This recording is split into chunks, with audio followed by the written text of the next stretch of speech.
Chinese company DeepSeek का बनाया गया एक AI ऑपरेटेड चैटबॉट जनवरी में अमेरिका में रिलीज किया गया और इसके बाद एप्पल के स्टोर पर यह सबसे ज्यादा डाउनलोड किया जाने वाला फ्री ऐप बन गया। ऐप की अचानक से पॉपुलैरिटी बढ़ गई और इसने फाइनेंशियल मार्केट्स को हिलाकर रख दिया। सिलिकॉन वैली के वेंचर कैपिटलिस्ट मार्क एंड्रीसन ने डीपसीक को AI में सबसे आश्चर्यजनक और प्रभावशाली सफलताओं में से एक बताया है। अमेरिकी राष्ट्रपति डोनाल्ड ट्रंप ने अमेरिकी बाजारों में डीपसीक को लेकर मचे हड़कंप पर अपना रिएक्शन दिया। उन्होंने इस चाइनीज AI ऐप को एक पॉजिटिव वार्निंग बताई है। उन्होंने कहा कि अमेरिकी इंडस्ट्रीज के लिए एक सबक है कि वो कंपटीशन पर फोकस करें। अब ऐसे में ये जानना बहुत जरूरी है कि आखिरकार ये डीपसीक क्या है जिसने मार्केट्स को हिलाकर रख दिया। इन शॉर्ट कहें तो जिसने अमेरिका को हिला दिया। तो डीपसीक एक मोबाइल एडवांस्ड AI एप्लीकेशन है। चाइनीज ऐप ने ओपन AI के चैट GPT को ओवरटेक कर लिया और इसके साथ ही चाइना और अमेरिका में आईफोन फ्री ऐप चैट में पहली पोजीशन भी हासिल कर ली है। अब इसमें खास क्या है जिसकी वजह से इसने चैट GPT को पीछे छोड़ दिया? तो आपको बता दें कि हाल ही में डीपसीक ने innovative reasoning model DeepSeek R1 को लिंक किया है, जो कि कॉम्प्लिकेटेड लॉजिकल और मैथमेटिकल प्रॉब्लम्स को बहुत इजीली सॉल्व कर देता है। आसान सी भाषा में अगर हम समझें तो लेटेस्ट AI मॉडल तो ये अमेरिकी चैट GPT के बराबर ही है। इसे हांगझो स्थित रिसर्च लैब में डेवलप किया गया है। डीपसीक में खास feature deep think R1 mode दिया गया है, जो किसी भी रिस्पॉन्स को जनरेट करने से पहले ऐप के थिंकिंग प्रोसेस को डिस्प्ले पर दिखाता है। ये इसे सबसे अलग बनाता है। डीपसीक R1 ऐप और उसके चैटबॉट को फ्री में आप इस्तेमाल कर सकते हैं। डीपसीक का फुल साइज मॉडल फ्री में डाउनलोड के लिए भी उपलब्ध है। कंपनी को 2023 में लॉन्च किया गया था, लेकिन इसका पॉपुलर AI असिस्टेंट ऐप 10 जनवरी तक अमेरिका में जारी नहीं हुआ था। डीपसीक एक अनलिमिटेड और ओपन सोर्स है।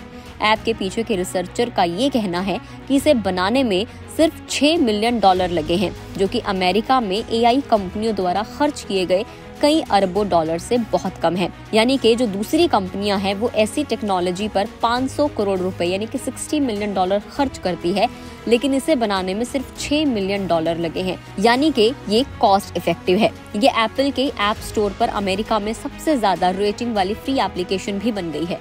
ऐसा दावा किया जा रहा है कि DeepSeek R1 model open AI के चैट GPT के मुकाबले ज्यादा फास्ट कैलकुलेशन करता है। डीपसीक के CEO का नाम है लियांग वेनफेंग। डीपसीक अपने पावरफुल AI असिस्टेंट के लिए लोकप्रिय हो गया, जो कि चैट GPT की तरह काम करता है। ऐप स्टोर पर इसके डिटेल्स के मुताबिक इसे आपके सवालों के जवाब देने और आपके जीवन की कुशलता से बेहतर बनाने के लिए ही डिजाइन किया गया है। अब ये भी जान लेते हैं कि लियांग वेनफेंग कौन है। लियांग वेनफेंग ने डीपसीक को पार्शियली फाइनेंस्ड किया है, जिसके लिए उन्होंने एक हेज फंड से पैसे प्राप्त किए हैं, जिसे उन्होंने खुद भी लॉन्च किया था। 40 साल के सूचना और इलेक्ट्रॉनिक्स इंजीनियरिंग ग्रेजुएट ने कथित तौर पर एनवीडिया A100 चिप्स का एक स्टोर बनाया, जिसे अब चाइना को निर्यात करने पर प्रतिबंध लगा दिया गया है। अब ऐसे में सवाल ये उठता है कि क्या डीपसीक के आने से अमेरिका का दबदबा खत्म हो जाएगा? तो लगभग 2 साल पहले AI की रेस शुरू हुई थी, जिसमें चाइना पिछड़ता हुआ नजर आ रहा था।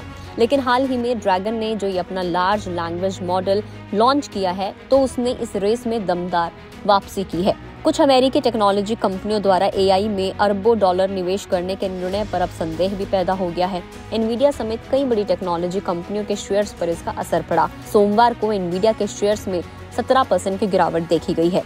टेक्नोलॉजी सेक्टर में मौजूदा वक्त में यूएस की घरेलू कंपनियों का दबदबा मौजूद है, वहीं AI सेक्टर में भी यूएस अपनी कंपनियों का दबदबा चाहता है। तो ऐसे में सवाल ये उठता है कि क्या यूएस का दबदबा इससे खत्म हो जाएगा? आपको बता दें कि चाइना AI की रेस में पिछड़ता हुआ नजर आ रहा था, लेकिन इस चैटबॉट के बाद चाइना ने एक बार फिर से वापसी की है। कुछ अमेरिकी टेक्नोलॉजी कंपनियों द्वारा AI में अरबों डॉलर निवेश करने के फैसले पर संदेह पैदा हो गया है। एनवीडिया समेत कई बड़ी टेक्नोलॉजी कंपनियों के शेयर्स पर इसका असर पड़ा है। टेक्नोलॉजी सेक्टर में मौजूदा वक्त में यूएस की घरेलू कंपनियों का दबदबा मौजूद है, वहीं AI सेक्टर में भी यूएस अपनी कंपनियों का दबदबा चाहता है। लेकिन अब इस AI की रेस में दोनों ने अपना चैटबॉट डेवलप कर लिया है और दोनों देश अब एक दूसरे के सामने आ गए हैं। अब देखने वाली बात ये है, फिलहाल तो चाइनीज चैटबॉट ने चैट GPT को ओवरटेक कर लिया है। आगे क्या होगा वो देखने वाली बात रहेगी। आपको क्या लगता है कमेंट करके बताएं। अगर आप इस वीडियो को फेसबुक पर देख रहे हैं तो फेसबुक पेज को लाइक करें, यूट्यूब पर देख रहे हैं तो गुड रिटर्न्स के यूट्यूब चैनल को सब्सक्राइब करना ना भूलें।